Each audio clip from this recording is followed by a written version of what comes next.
저도 할 수만 있으면 짧게 시간에 맞춰서 하겠습니다. 오늘은 자유에 대해서 자유 많이 들어봤죠? 자유의 진정한 의미가 무엇인가? 또 성경적으로 무엇을 자유라고 하는 것이고 자유를 누리는 것이 무엇인가? 이런 부분에 대해서 살펴보도록 하겠습니다. 먼저 자유라는 그런 단어를 찾아보니까 한자로는 스스로 자자, 말미암을 유자 이렇게 나와 있는데 어떤 스스로 말미암는다 이런 표현인데 사실 어떻게 보면 성경 한자를 봤을 때 성경적인 부분도 있지만 때로는 성경적이지 않은 부분도 있는 것 같더라고요. 예를 들어서 자연도 그렇잖아요. 스스로 자자 그럴련자 뭐 스스로 만들어진 건 아니잖아요. 하나님께서 창조하셨잖아요. 근데 이 자유도 그런 것 같습니다. 근데 어떤 사전적인 의미를 먼저 말씀드리자면 어떤 것에도 구속되지 않는다 그런 의미가 있고 또 근대 사회에서는 어떤 의미로 알려져 있냐면 법 테두리 안에서 개성과 개인의 의사를 존중하여 부당하게 구속하지 않는다 뭐 이런 의미가 있습니다. 근데 이제 중요한 부분은 히브리어 원어적으로 어떤 의미가 있냐 그걸 살펴봤을 때는 히브리어 명사로 데로르라는 이렇게 표현을 하는데 해방한다, 도와준다 뭐 이런 의미가 있습니다. 해방한다, 도와준다 이게 바로 자유를 의미하는데요. 그러면 성경에서 어떻게 자유를 말씀하고 있는가를 먼저 살펴보겠습니다. 자유하면 어떤 생각이 납니까? 요한복음 8장 32절에 진리를 알지니 진리가 너희를 자유케 하리라 이 말씀이 딱 생각나죠. 그래서 이 자유하면 복음과 딱 결부가 되잖아요. 예수 그리스도를 알면 참된 자유를 알게 되고 또 예수 그리스도께서 우리에게 자유를 주시기 위해서 방금 말씀드렸던 우리에게 해방을 주고 노임을 주기 위해서 오셨잖아요. 그래서 실제로 마귀에 이렇게 눌린 자들 또 죄에 포로된 자들 이런 자들에게 이 자유를 주시기 위해서 그래서 우리가 그 자유를 실제로 경험하고 해방을 경험하고 이렇게 살아가고 있지 않습니까? 그래서 방금 전에 이제 그 일제 식민지 이런 부분도 선생님께서 말씀했는데 우리가 그것을 경험하지 못하면 잘 못 느끼잖아요. 그래서 우리의 아버지 세대 그 다음에 할아버지 세대들은 실제로 그것을 경험했잖아요. 그 나라 없는 서름, 나라의 주권을 뺏겼을 때의 그 고통스러움, 그 자유 없음의 그 고통스러움 이런 걸 너무나 뼈저리게 느낀 사람들이잖아요. 그래서 그때 당시에 이제 독립운동을 하게 되고 또 심지어 이제 미국에 가서 이렇게 또 때로는 중국에 가서 독립운동을 계속했던 사람들이 있잖아요. 나라를 되찾기 위해서 주권을 회복하기 위해서 그만큼 이들은 경험적으로 이 자유의 소중함을 알았던 것이죠. 그래서 요즘 젊은이들은 그런 것들을 잘 모르잖아요. 이 나라의 소중함 뭐 저도 마찬가지입니다만은 근데 우리 아버지 세대와 할아버지 세대들은 실제로 경험했기 때문에 그 예를 들어서 곡식을 이렇게 수확을 해 놓으면 일제에서 그걸 다 수탈해 가잖아요. 그러니까 그것을 몰래 이렇게 감춰놨다는 그런 얘기도 많이 들었습니다만은 그래서 모든 것 권리를 주장할 수가 없는 거예요. 내가 이렇게 수확을 했는데 내가 어떤 것을 권리를 주장할 수 없는 그러니까 심지어 노동력도 이렇게 착취가 돼서 이제 그 사람들 그 미쓰비시 알죠? 그런 어떤 회사에 가서 강제 노역을 하게 되고 심지어는 이제 뭐 위안부로 끌려가서 고통을 당하게 되고, 이런 것들이 무엇입니까? 다 그 일제어가 그 말 그대로 나라를 뺏긴 그 자유를 잃어버린 사람들의 그 고통과 서름이라는 것이죠. 그래서 우리들에게도 바로 그 예수 그리스도께서 이런 자유를 주시기에 오셨다는 것입니다. 그래서 관련된 말씀을 또 한번 찾아보도록 하겠습니다. 누가복음을 보시겠습니다. 누가복음 4장 18절입니다.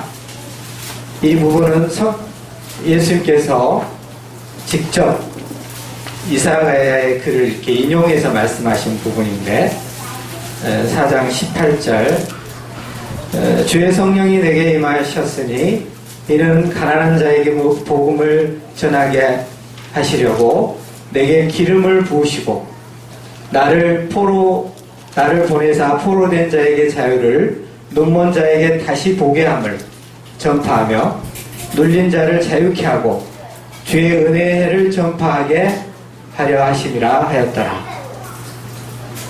그래서 포로된 자에게 자유를, 또 눌린 자를 자유케 하고 또 주의 은혜의 해를 전파하게 하려 하심이라. 근데 여기에서 주의 은혜의 해라는 표현이 나오죠. 이 표현은 이제 실제로 구약에서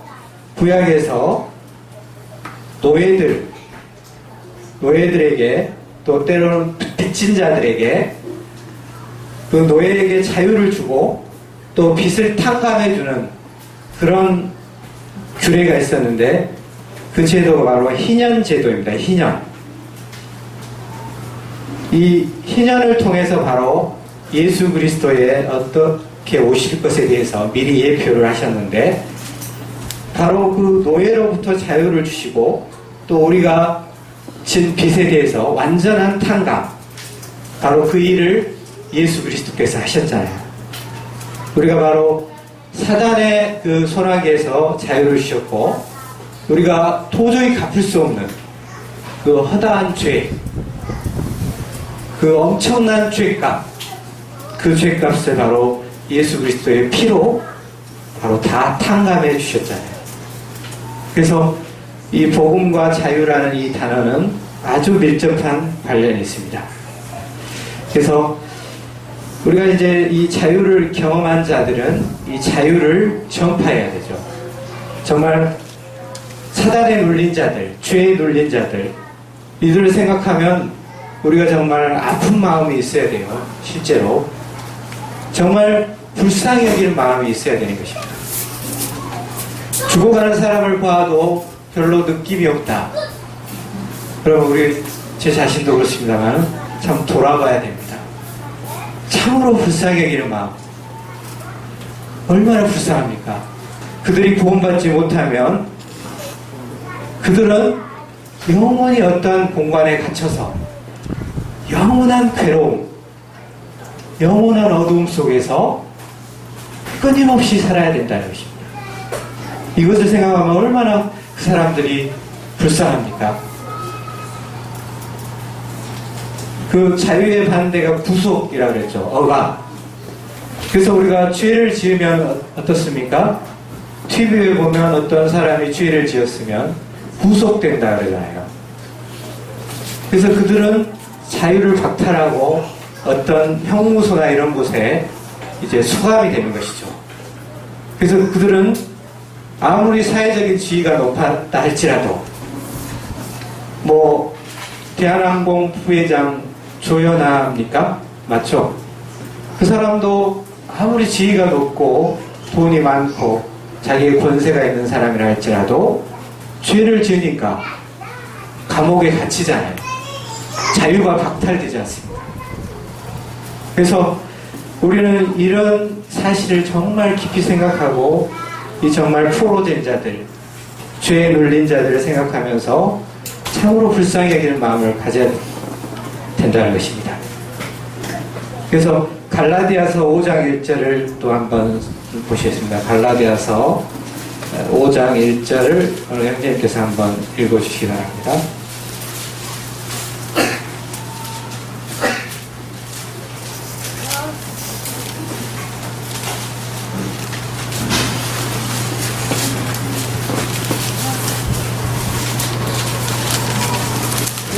주께서 우리를 자유롭게 하려고 자유를 주셨으니 그 방법 굳건하게 서서 다시는 종의 멍에를 매지 말라. 예, 감사합니다.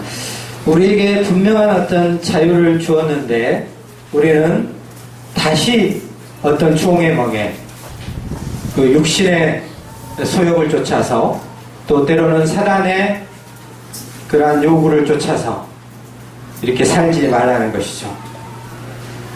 그 다음에 로마서 7장 17, 18절에 보면 하나님께 감사하리로다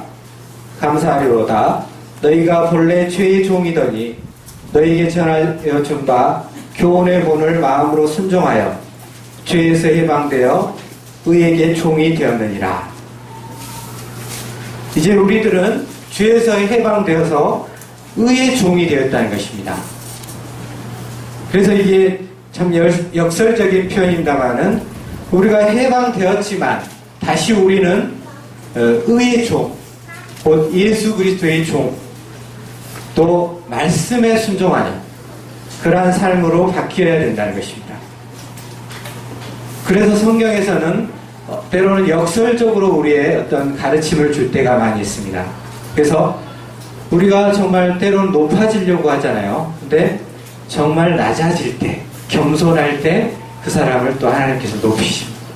그래서 우리가 정말 더 낮은 자세로, 종의 자세로 섬길 것에 대해서 또 말씀하고 있는 것을 보게 됩니다. 또 로마서 8장 2절에 보면 이는 그리스도 예수 안에 있는 생명의 성령의 법이 죄와 사망의 법에서 너를 해방하였습니다. 이렇게 표현하고 있습니다. 생명의 성령의 법, 그 법이 죄와 사망의 법에서 우리를 해방하였다. 그래서 우리는 그 자유를 누리면서 만끽하면서 이렇게 살아야 되는데 때로는 그걸 누리지 못하고 살 때가 많이 있습니다. 네. 그 다음에 고린도후서 3장 17절에 보면 주는 영이시니 주의 영이 계신 곳에는 자유함이 있느니라. 그래서 사실 하나님께서는 우리에게 자유를 주신 목적은 우리를 어떤 억압해서 하나님의 뜻대로 억지로 끌고 가서 이렇게 하나님 뜻대로 살게 하시는 것이 아니라 우리에게 자유를 주시고 우리가 마음속에서 자발적으로 하나님께 순종하고 종의 자세로 주님을 섬기기를 바라는 것입니다. 그래서 그것이 바로 자유를 누리는 것입니다. 종의 모습으로. 그래서 고린도전서 7장 22절 23절에 보면 이 부분에도 이제 우리가 이해하기 쉽게 표현이 되어 있는데 주 안에서 부르심을 받는 자는 종이라도 주께 속한 자유자요 또 이와 같이 자유자로 있을 때에 부르심을 받은 자는 그리스도의 종이니라.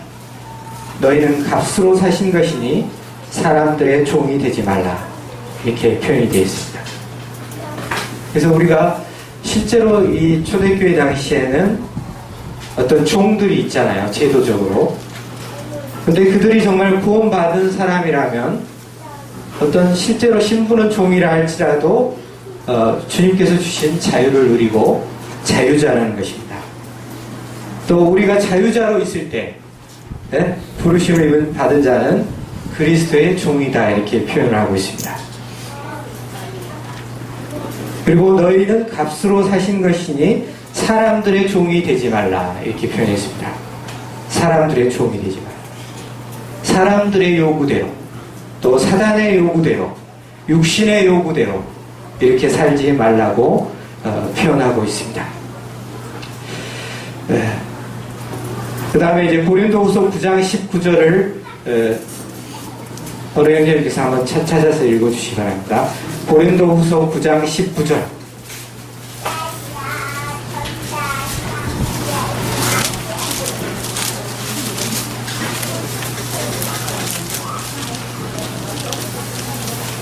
고린도후서 9장 19절. 네, 고린도전서 잘못 기록했네요.